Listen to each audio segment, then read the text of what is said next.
My name is Shobha Devi. I am now 70 years old, and this is my story. A story that began in a small village and came to reside within the walls of a house in a big city. People say that as one grows older, the home changes, and so do the relationships. But what happened with me is a lesson that every mother might learn. Initially, I lived with my husband in a small house in our village.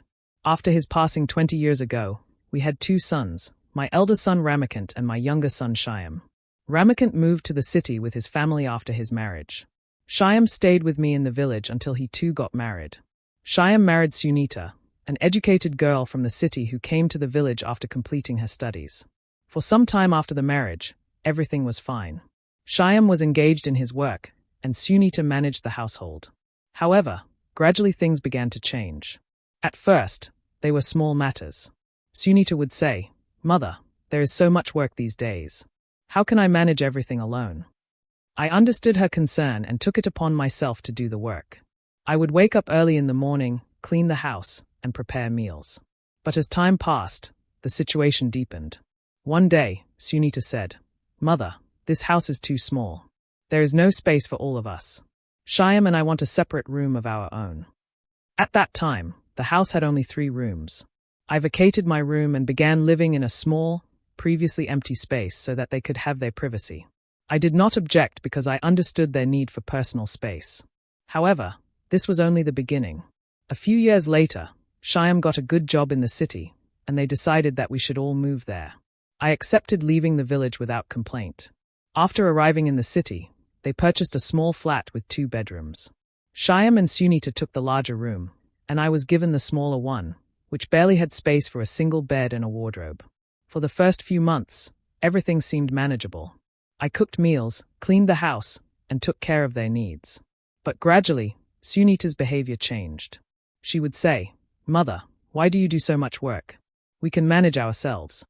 At first, this sounded considerate, but it soon became an excuse to distance herself from household responsibilities.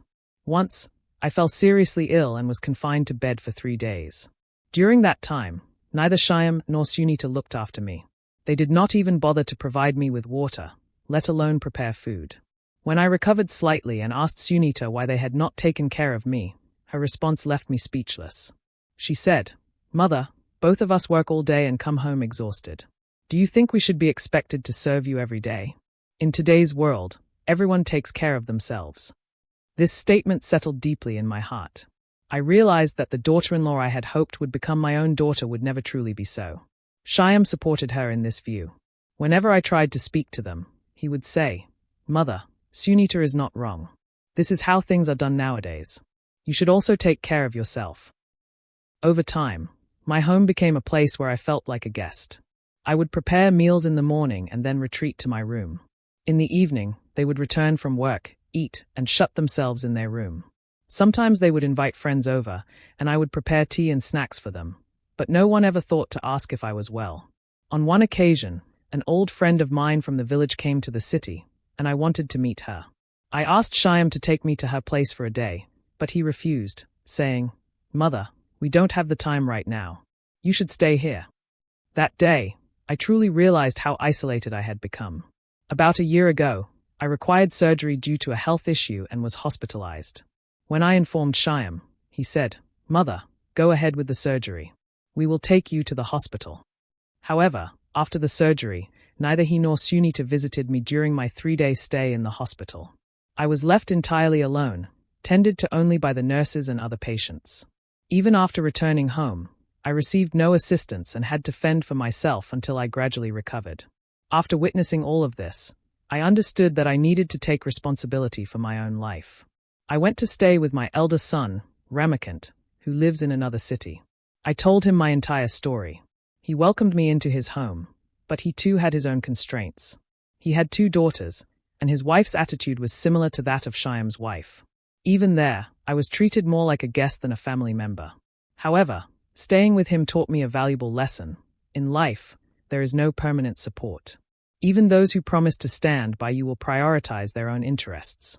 Therefore, I decided that from then on, I would live for myself. Today, I live alone in a small room. With the modest pension and savings I have, I manage my own expenses.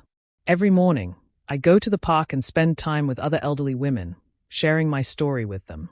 Sometimes, they invite me to their homes for meals, and I spend time with them.